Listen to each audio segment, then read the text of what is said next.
Muy buenas noches, les doy la bienvenida a esta nueva emisión de Poder y Verdad, y esta vez con una de las escritoras más importantes de Chile y de América Latina, Isabel Allende.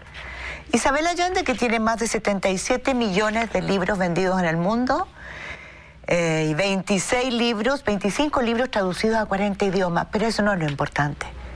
Su vida es una historia extraordinaria.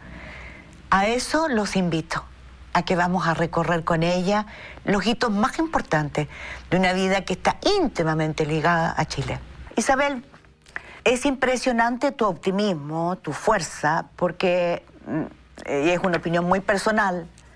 Cuando uno mira y observa y recorre tu historia, es una historia que ha sido dura, ¿no? Ha sido dura porque la vida no te regaló lo que has logrado. Te lo conseguiste todo a pulso. Y entonces impresiona más tu resiliencia. Tengo la impresión que el rol de tu madre, Francisca Llona, quien murió en septiembre del 2018, fue muy importante. ¿Es así? Ay, mi mamá fue el amor más largo y más profundo de mi vida. Digo el más largo porque, por supuesto, he adorado a mis hijos también, pero vinieron mucho más tarde.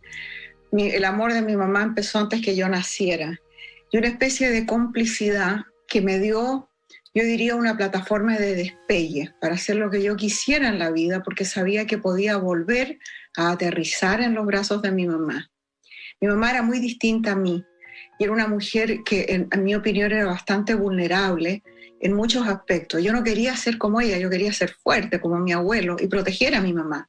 Pero ahora que miro para atrás y recuerdo los años con ella, mi mamá, oye, era un portento. Y creo que muchas de las cosas que yo hice en la vida las hice con la certeza de que tenía refugio. ¿Tenía sus brazos? Mira, esto de menos, Mónica. Me muero de pena cuando pienso en ella. 24.000 cartas contabilizó tu hijo, ¿no? Cartas, miles de cartas. 24.000 contabilizó tu hijo, decías, porque se escribían diariamente. Mira, por décadas y décadas nos escribíamos todos los días. A veces, cuando se inventó el email, nos escribíamos a veces más de una vez al día. Y yo guardaba copias de mis cartas y las cartas de ella cuando había email. Antes de eso yo guardaba las cartas de ella y ella me devolvía las mías a fin de año. Y yo las ponía, y hasta el último momento las ponía en unas cajas de plástico con el año. Y están ahí apiladas en un garage. Y mi hijo dijo, bueno, se están echando a perder, las vamos a digitalizar. Entonces, después que murió mi mamá, quise seguir escribiéndole a su espíritu, pero no me resultó, porque era como escribir un diario. No había el intercambio, ¿ves? Finalmente ella tenía razón. Ella te dijo que no te iba a resultar gratis todo lo irreverente que ha sido. Pero ella te dio la fuerza para lidiar con un mundo muy conservador, muy hipócrita, en el que tú naciste en Lima primero y después en Chile. Sí, pero mi mamá, no fue solo mi mamá. Yo he tenido el apoyo de mujeres toda mi vida. Podría nombrarte dos hombres. Mi abuelo, sin duda, mi padrastro, y yo diría que ahora mi hijo Nicolás, sin ninguna duda. Pero los grandes pilares de mi vida han sido mujeres. Mi mamá, mi suegra, una abuela adoptada, por supuesto la leyenda, abuela Isabel, mi hija Paula, y todas las mujeres de la revista Paula, las periodistas. Delia Vergara, Amanda Puz. Casas que hacían cargo de los niños. Todas ellas. Isabel, cuando tu madre se separó tenía 24 años, estaba en Lima, en una sociedad muy conservadora, muy católica, muy retrógrada. Separarse no estaba entre los cánones. Fue duro, ¿no?, para ti. Tenías 3 años. No, porque yo era una chiquilla, una guagua, pues no tenía ni 3 años, pero para ella fue tremendo, porque primero que nada no era una persona que estuviera capacitada para trabajar. Mi mamá la habían educado como una señorita, era muy joven y con 3 guaguas en pañales.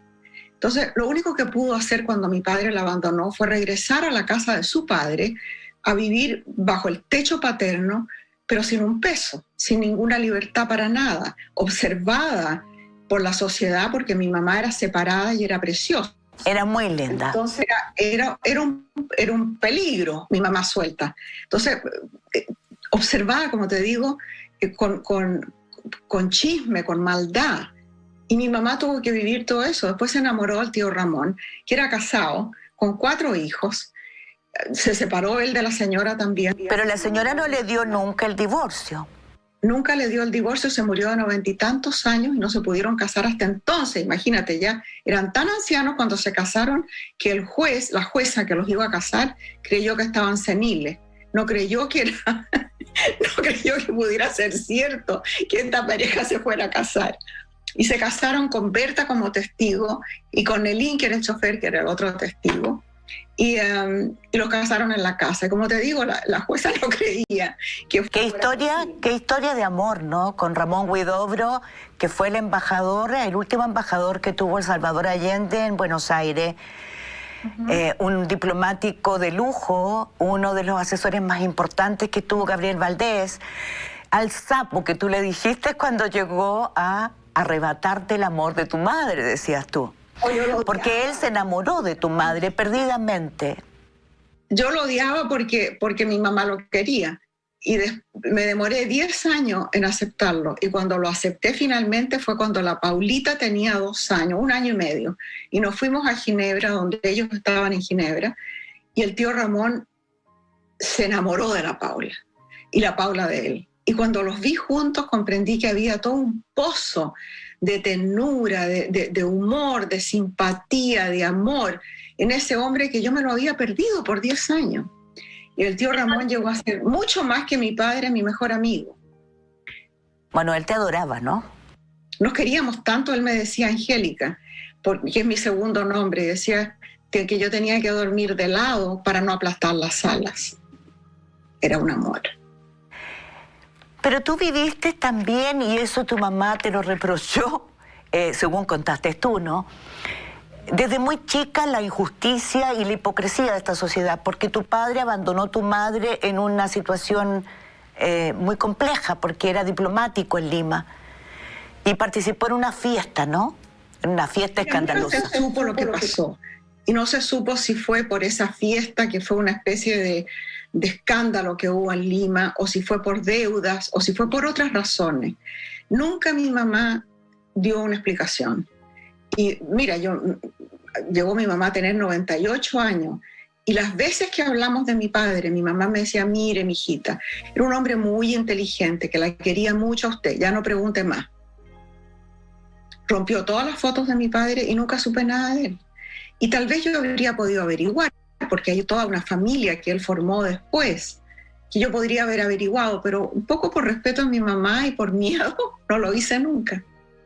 ¿Y no lo quieres hacer? No, fíjate. Dejemos el pasado que descanse. Tuviste que reconocerlo, sí, a él. Me tocó, no lo pude reconocer porque nunca había visto una foto, pero me tocó verlo en la morgue, porque murió de un paro cardíaco, aparentemente en la calle. Y entonces me llamaron, yo estaba trabajando ya en la revista Paula, y la Amanda Puz recibió la llamada. Y yo pensé que era mi hermano el que iba a ir a reconocer a la morgue, porque mi hermano Pancho en aquella época estaba metido en un culto, andaba por Brasil, no sé dónde. No sabíamos de él hacía mucho, mucho tiempo. Yo pensé, bueno, mi hermano murió. Y entonces cuando lo vi, lo único que dije, no es mi hermano, no es mi hermano. Y ahí llegó el tío Ramón. El tío Ramón me dijo, ese es tu papá. Qué fuerte, Isabel. Porque tú dijiste que no habías asumido... No había tenido una conexión, Mónica, entonces fue fuerte ver una persona muerta, pero no, o sea, el alivio de que no era mi hermano fue tan tremendo que no alcancé a vivir el trauma de que fuera mi padre. Bueno, finalmente volvamos a la revista Paula, porque mencionaste a Amanda Puz. Tú ahí eras una mujer muy, muy importante y rebelde. Rebelde no te diste cuenta, pero lo que tú escribías era una rebeldía, ¿no? Para una sociedad que recién se abría. Estamos hablando en el año en que empieza la píldora anticonceptiva, tú bailando en el Bim Bam Boom. Mónica, a mí me daban todos los reportajes que no tenían ninguna importancia. Las cosas importantes, los verdaderos reportajes, las entrevistas políticas, las cosas que valían la pena le tocaban a la Malú o a la Amanda. Y a mí me tocaba la decoración, la cocina, la ¿Y Civiliza a tu hombre? ¿Ah? ¿Y Civiliza a tu hombre? Civiliza a tu hombre, todas esas cosas las hacía yo, pero se convirtieron en un ícono, Bueno, o sea, lograste convertir algo que tú dices que no era importante para periodistas como yo en un ícono de rebeldía contra una sociedad muy hipócrita, muy hipócrita. No nos olvidemos que no había divorcio y había nulidad, diciendo que te habías casado en un domicilio que no era el tuyo. Las mujeres separadas éramos un peligro.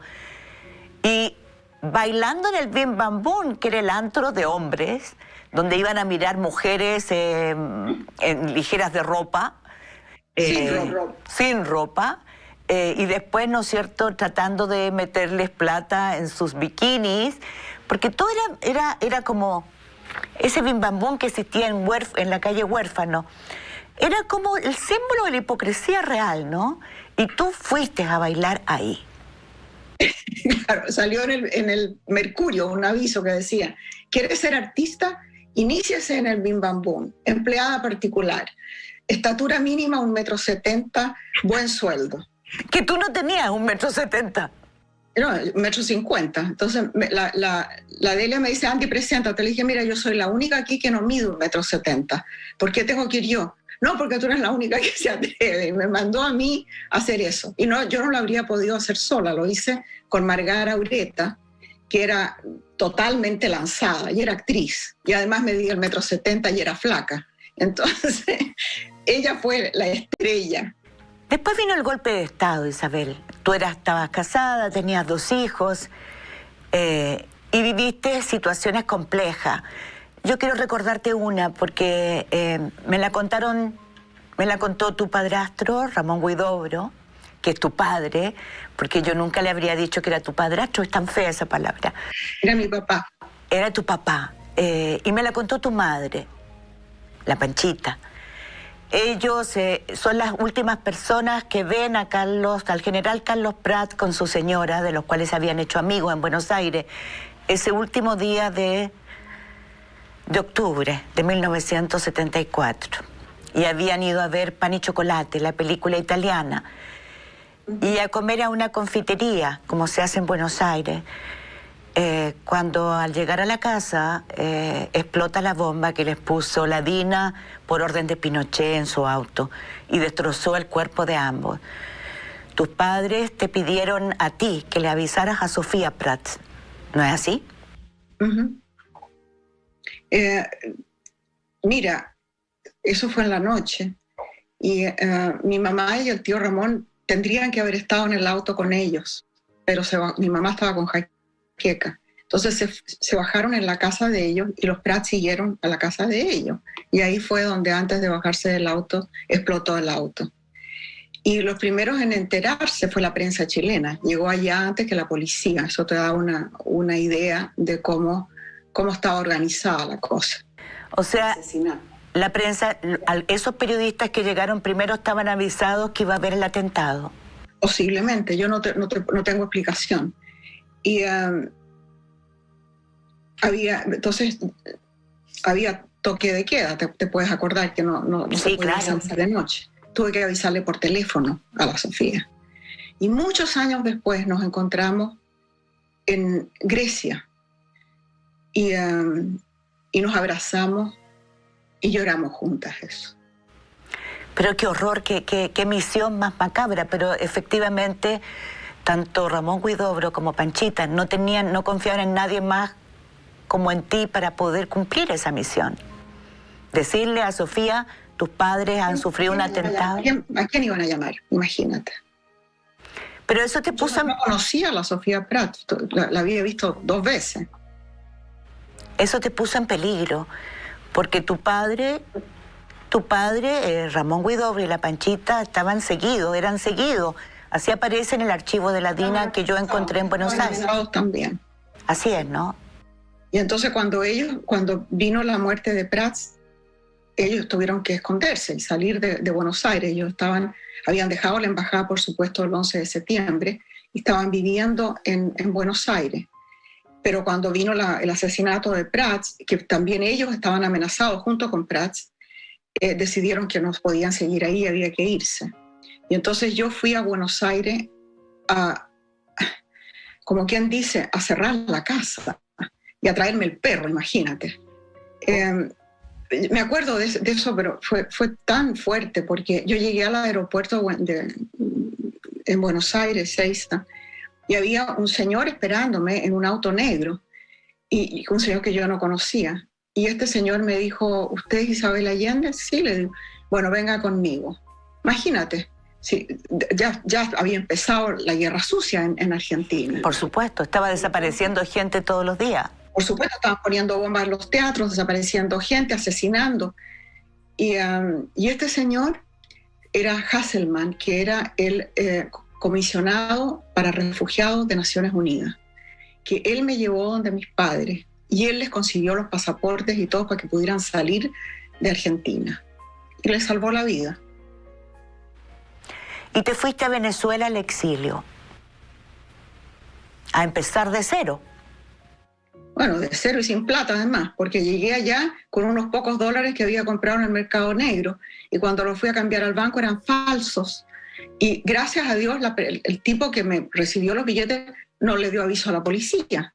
Así que fue muy duro Venezuela al principio. Pero mira, Venezuela en aquella época era un país rico, abierto, generoso, alegre, donde llegaban inmigrantes de todas partes del mundo y eran recibidos con ese relajo y esa alegría y esa abundancia que había entonces y que se terminó. ¿Qué te pasa hoy día? ¿Qué se te pasa hoy día cuando ves lo que pasa en Venezuela? Lo que primero me da una pena infinita por el país que tiene todos los recursos imaginables. Es uno de los países más ricos del mundo naturalmente. Y la gente es maravillosa. Y ahora lo que me da más pena es que esa gente que nos recibió con los brazos abiertos, a miles y miles de gente que salió escapando de las dictaduras del Cono Sur en América Latina, hoy día esa gente tiene que emigrar y buscar refugio en otras partes. Y muchas veces son mal recibidos. Se le olvida a uno. No hay memoria histórica. Isabel, el poder lo has vivido entonces en todas sus dimensiones, en tus distintas etapas. Pero tú eres una mujer que tiene poder. Hoy día, con la importancia que tienes, sí, eres la escritora latinoamericana más conocida, más importante. Recibiste la medalla de la libertad de manos del presidente Obama. Sí, es cierto, no te jactas de eso, pero tienes poder, eres importante. Lo que dice Isabel Allende importa, remece. ¿Usas ese poder? Mira, Mónica, no estoy muy consciente de eso. Yo sé que tengo lectoras, más que lectores, en el mundo. Y eso me da una conexión. Hay en las redes sociales grupos que son fans y que se conectan conmigo constantemente. Y hay como un intercambio constante de ideas y de afecto, más que nada, y de libros. Entonces, cuando escribo, no estoy pensando en influir a nadie, ni en mandar un mensaje, ni en predicar nada, sino que trato de contar algo que me importa mucho y que yo lo cuento ficcionalizado, pero tiene una base real. Me dices, ¿de dónde sacas esos personajes femeninos tan fuertes, tan resilientes? Bueno, yo tengo una fundación que trabaja con mujeres, con las mujeres más vulnerables del planeta. Y esas mujeres son extraordinarias, entonces no tengo que inventarlas. Ahí están, al alcance de la mano. Pero podrías haber escogido una vida, una fundación para otras cosas. Ya habías pasado por muchas pellejerías. No, decidiste seguir conectada con la inmigración, decidiste seguir conectada con las mujeres más vulnerables de América Latina y no has perdido nunca tu conexión con la gente más vulnerable de Chile. ¿Por qué? Bueno, porque es la gente que más me interesa. Imagínate qué historia voy a escribir de una señora que tiene problemas con el psicólogo y que vive en una mansión. ¿A quién le interesa?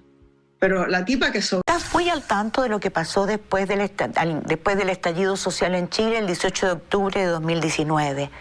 ¿Qué te ha pasado? pendiente del estallido, fascinada, porque fue una cosa tan sorprendente. Y lo curioso es que se repitió eso en ciertas formas en muchas partes.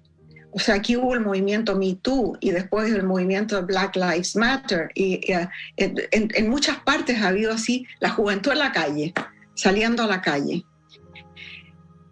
Yo he vivido lo suficiente, Mónica, para ser muy optimista respecto al futuro. Ningún tiempo pasado fue mejor que el que estamos viviendo hoy y el que vamos a vivir mañana.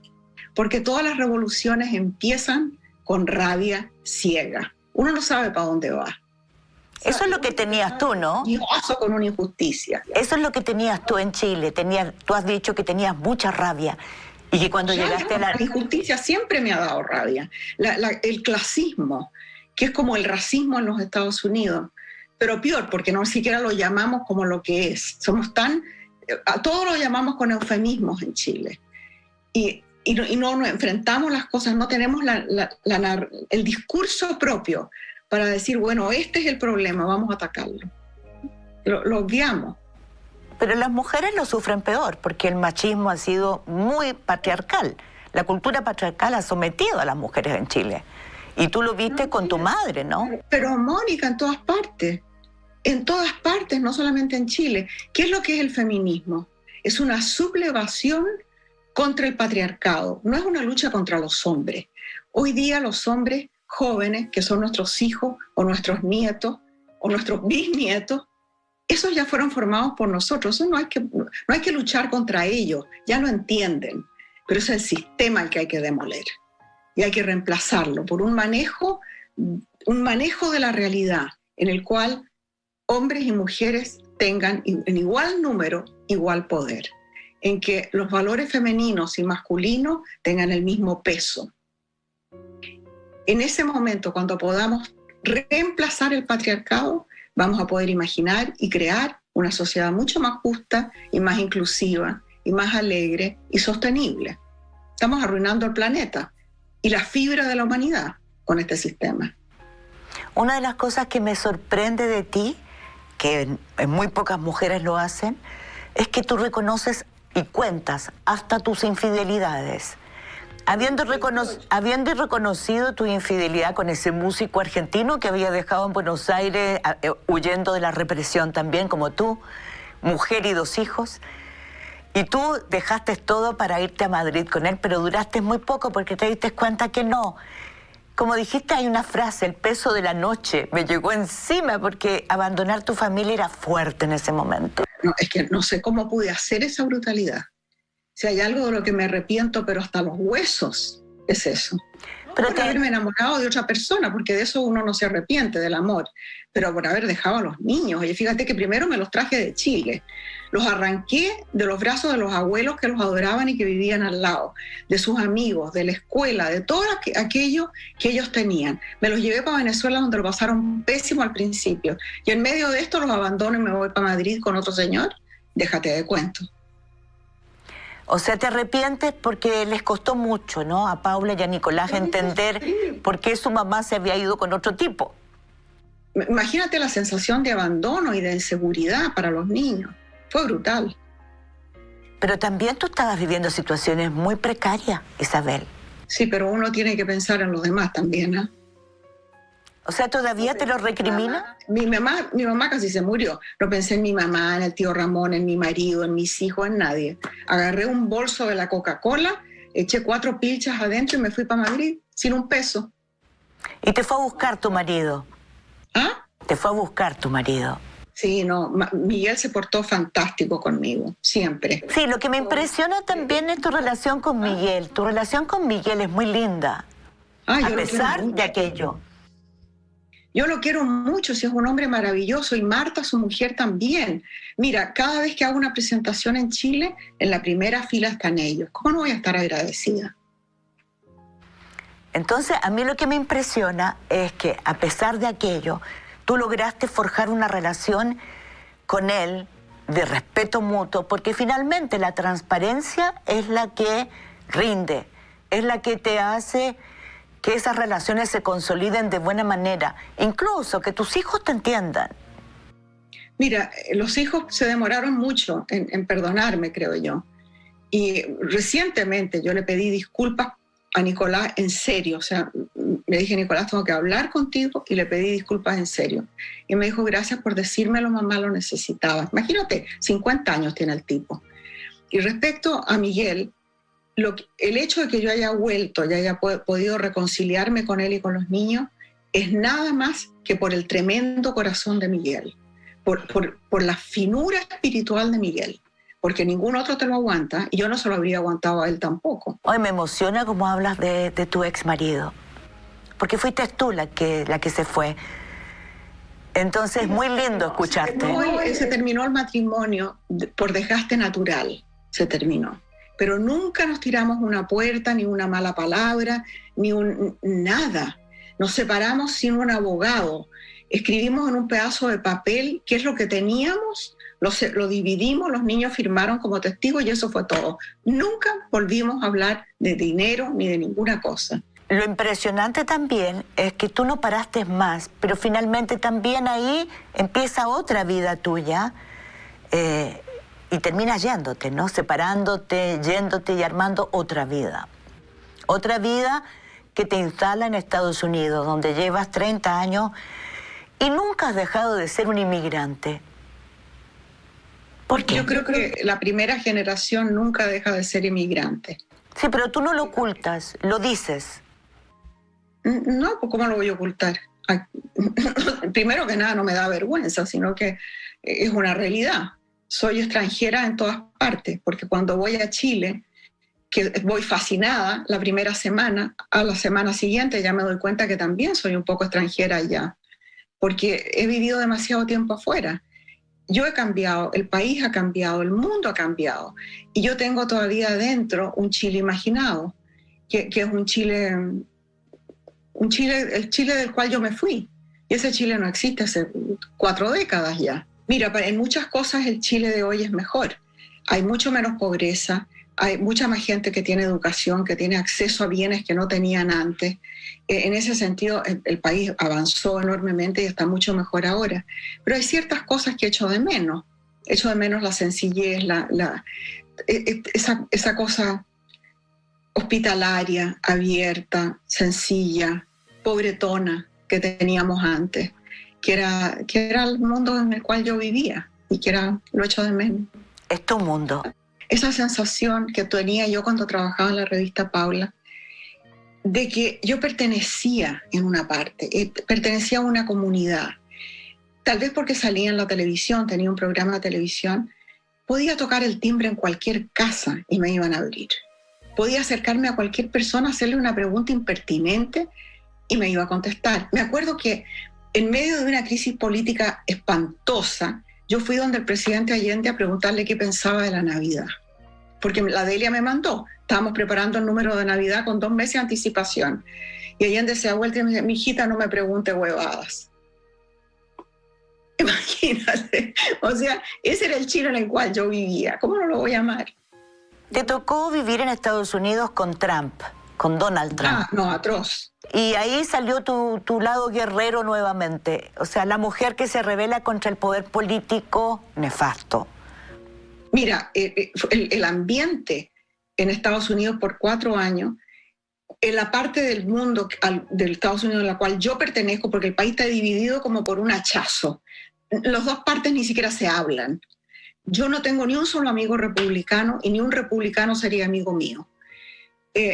No hay diálogo de ninguna especie. Y en este ambiente tóxico, Trump, que era como ya un personaje novelesco casi.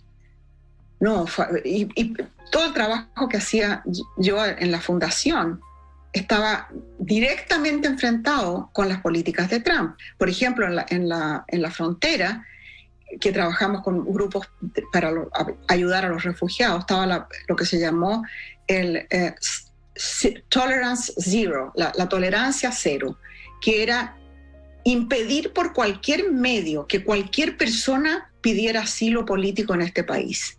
A los niños los separaron de los padres y los pusieron en jaula. Y cuando ya empezaron a salir las fotos en el mundo entero de los niñitos en jaula, entonces echaron para atrás oficialmente, pero por debajo la práctica siguió igual. Entonces, todavía estamos trabajando con este problema porque no han podido reunir a la familia, no llevaron ni siquiera un registro, porque no pensaron nunca en la reunificación, pensaron en separar, no en unir. ¿Y eso te hizo a ti salir a dar entrevistas y a convertirte en guerrera nuevamente? No guerrera, pero sí cada vez que me preguntan a hablar de esto, porque ¿cómo no voy a hablar si lo veo de cerca? Pero yo te leí muchas declaraciones diciendo que lo único importante era que se fuera Trump. Lo primero era que se fuera Trump. Y de ahí para adelante hay que tratar de deshacer muchas de las políticas catastróficas de esos 4 años. Entre otras cosas, Trump colocó jueces de ultraderecha anti-inmigrante en posiciones claves. Entonces, hay 40.000 abogados que trabajan pro bono en los Estados Unidos representando a los menores. Y estos abogados hacen todo el trámite, pero se enfrentan, la última instancia es el juez colocado por Trump. Entonces, desmantelar todo esto va a costar mucho tiempo. ¿Y se está desmantelando o no? Sí, Biden tiene una idea de cómo van a hacer el cuento de la inmigración. Tu fundación, por lo tanto, cobró mucho más relevancia ahora en Estados Unidos. Estás casada por 3ª vez con un abogado. ¿Con un abogado comparte tus aprensiones? Mira, vive aterrado el pobre. Pobrecito. En este momento se fue a ver a sus hijos porque como no había podido verlos desde la pandemia, pues. Entonces se fue a verlos y yo estoy sola por 8 días. Te voy a decir que lo echo de menos horriblemente. ¡Ay, qué bonito! Es una tremenda presencia, con un vozarrón, una tremenda presencia. Y estoy muy mal acostumbrada a tenerlo cerca y que me sirva para todo, porque desde echarle gasolina al auto, todo. Bueno, y él, yo creo que era mucho más anti-Trump que yo. O sea, tanto que aparecía Trump en la pantalla y se descomponía, ¿no? Había que cambiar el noticiario. Él y sus hijos, afortunadamente, o sea, en eso estamos más o menos iguales.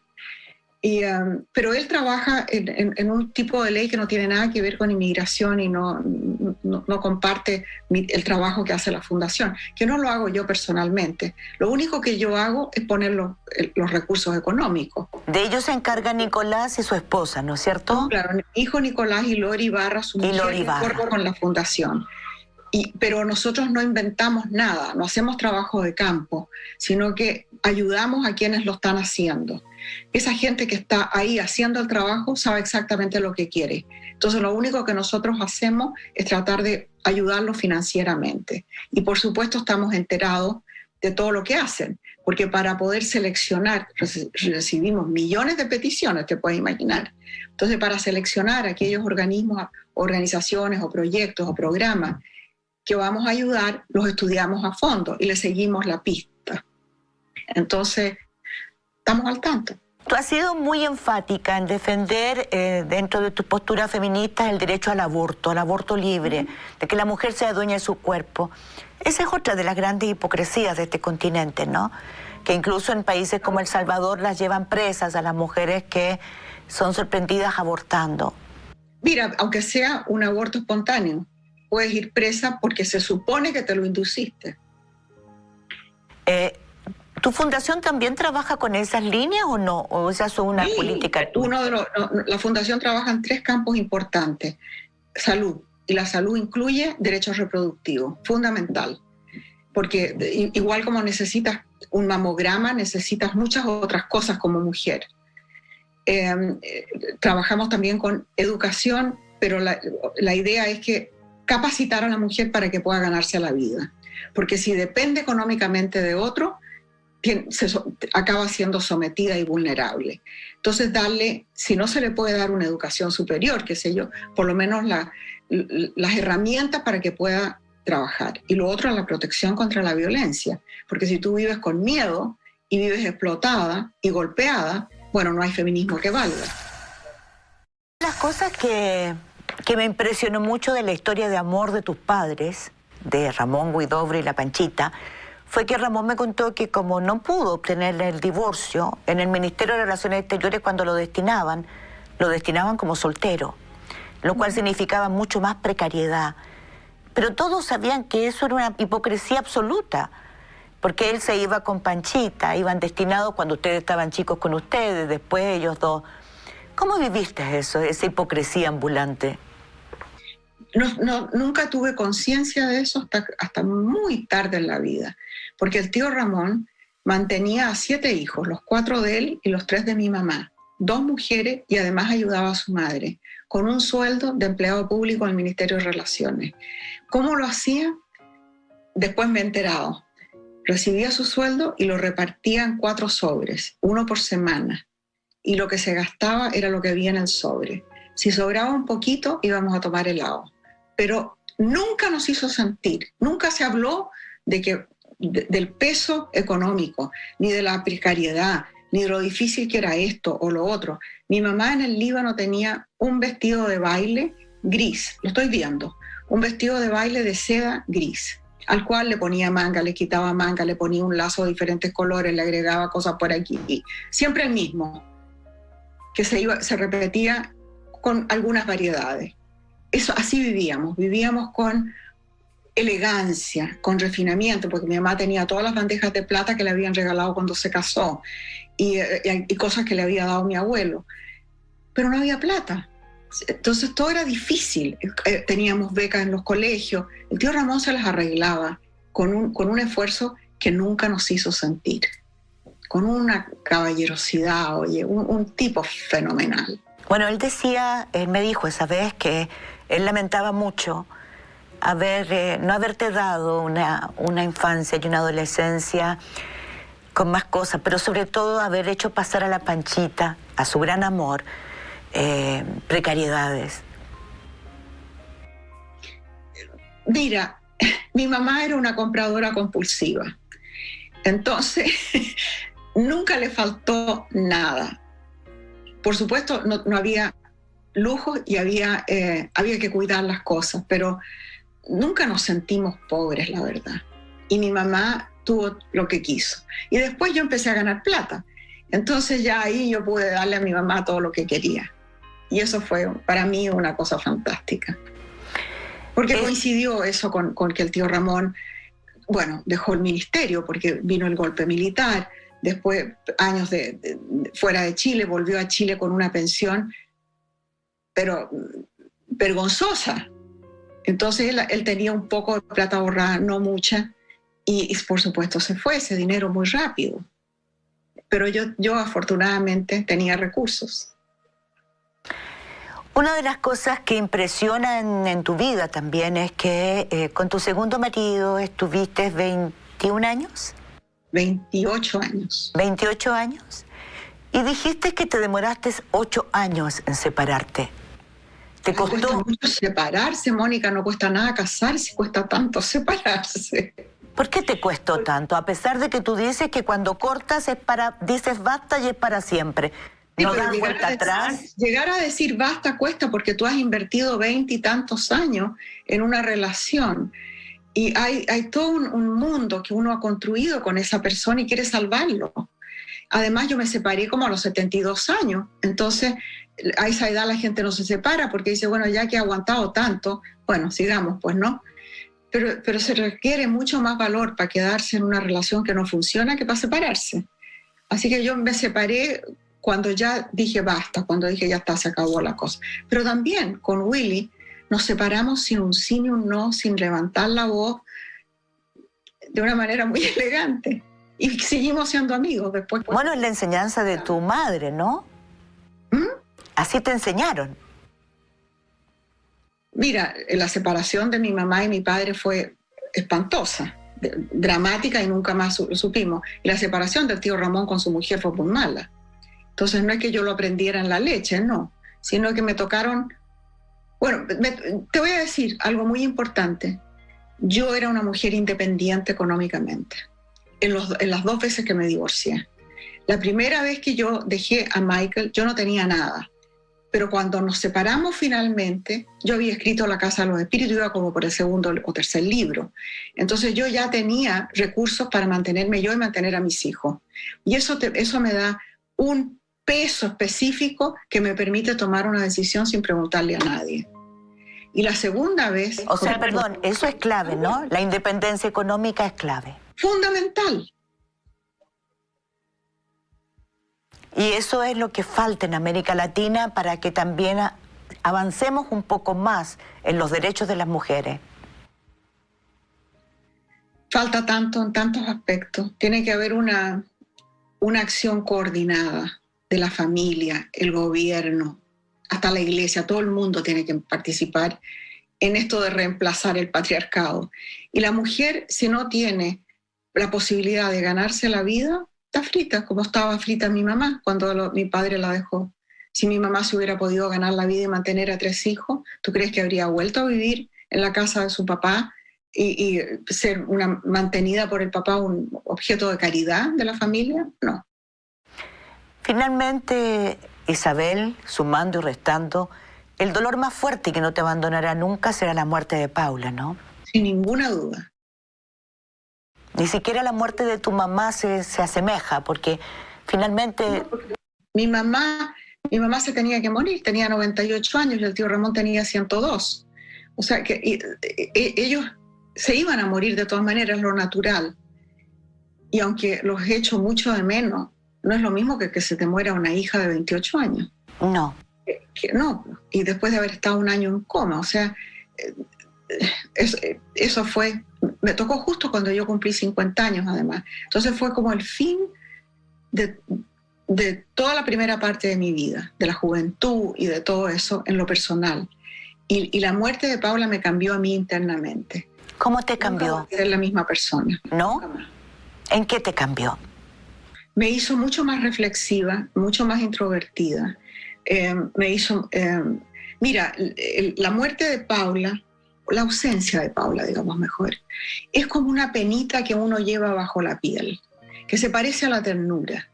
Porque la ternura es una cosa como dulce y triste, ¿te has fijado? Es una mezcla de dulzura y tristeza.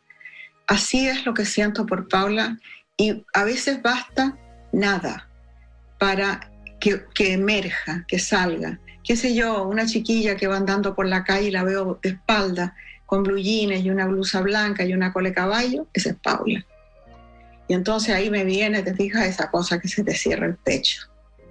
Pero en general vivo bien con ella, por todos lados. Mira, aquí están las fotos de ella por todas partes y la tengo siempre presente. Además, yo diría que no pasa un día. Digamos que pase un día a la semana, lo más, en que no reciba yo una carta de alguna parte del mundo en algún idioma, que gracias al Google Translate puedo entender de qué se trata, que no mencione a Paula. De la gente que o leyó el libro y algo le está pasando ahora que lo recuerda, o tiene a una amiga que le está pasando algo y se lo quiere regalar y quiere un autógrafo, o por alguna razón vuelve a aparecerme Paula en el email todos los días. ¿Te diste el lujo de poder gritar, patear? ¿Cómo? ¿Te diste el derecho de poder gritar, patear, llorar? Una vez me quebré en la cocina de la casa, estaba la Berta y mi mamá, que habían venido a verme. Y mira, me quebré completamente y lloré a gritos, pero fue la única vez. Nunca dije, ¿por qué me pasa esto a mí? Bueno, ¿por qué no? ¿Por qué no me va a pasar? Si este es el dolor más antiguo de la humanidad, que comparten millones y millones de mujeres desde que existe la humanidad, ¿por qué no me iba a pasar a mí? Entonces, nunca tuve esa explosión de rabia o de dolor. Fue una cosa lenta, que fue día a día. Fueron las esperanzas que se fueron acabando. Y recuerdo ese año, el año de la enfermedad de Paula, como una noche negra. Un solo día o noche. No los diferenciaba hasta que escribí el libro Paula. Y mi mamá me devolvió las cartas que yo le había escrito a ella durante ese tiempo. Y ahí vi el proceso día a día en las cartas que le había escrito cada día. Y ahí comprendí que no había otra salida para Paula. Lo mejor que podía pasarle era morir. Y una vez que uno acepta eso, hay una especie de tranquilidad interna, ¿ves? Es triste, pero una tranquilidad. El último libro que escribiste, Mujeres del alma mía, es un homenaje a tantas mujeres, ¿no? ¿Qué esperas de ese libro? ¿Cuál es tu...? ¿Sabes qué me gustaría? No, cuando lo escribí no esperaba nada, quería contar nomás. Pero después, en las entrevistas, en todo lo que he conversado sobre el libro, en lo que se ha dicho sobre el libro, lo que yo espero es que sirva de pretexto para conversar, que sea como que provoque una conversación entre amigas, entre madre e hija, entre hermanas, que diga, bueno, hablemos de esto, que está ahí como en el aire y uno nunca realmente lo habla. Yo con mi mamá hablé, todo lo que sale en el libro con mi mamá lo hablé, pero claro, mi mamá vivió hasta los 98 años y yo me hice el propósito de hablar con mi madre, pero la mayor parte de la gente pasa por la vida sin hablar las cosas, dando las cosas por entendidas. Incluso pienso que sería bueno para mí, como autora, si ese libro sirviera de pretexto para que las parejas jóvenes hablen de qué es lo que quieren, cómo quieren que sean las normas de la convivencia, cómo quieren que sea el amor y el futuro, cómo van a educar a los hijos. Isabel, te quiero dar las gracias por este tiempo. De verdad, te quiero dar las gracias por la confianza, por la honestidad de siempre, pero por una conversación que nos hace conocerte un poco más a la escritora más importante, viva, chilena y de América Latina. Muchas gracias, Isabel. Bueno, gracias a ti, gracias. Chao. Chao. Espero que les haya gustado. Espero que esta entrevista de Isabel Allende les haya hecho entender cosas de sus libros, cosas de nuestra vida, de nuestra historia. Porque hay cosas que a mí, hay palabras que dijo, historias que contó, que me dejaron rebotando, me dejaron un eco. Un eco para vivir mejor, para los reencuentros, para los dolores familiares, para vivir mejor en Chile. Gracias.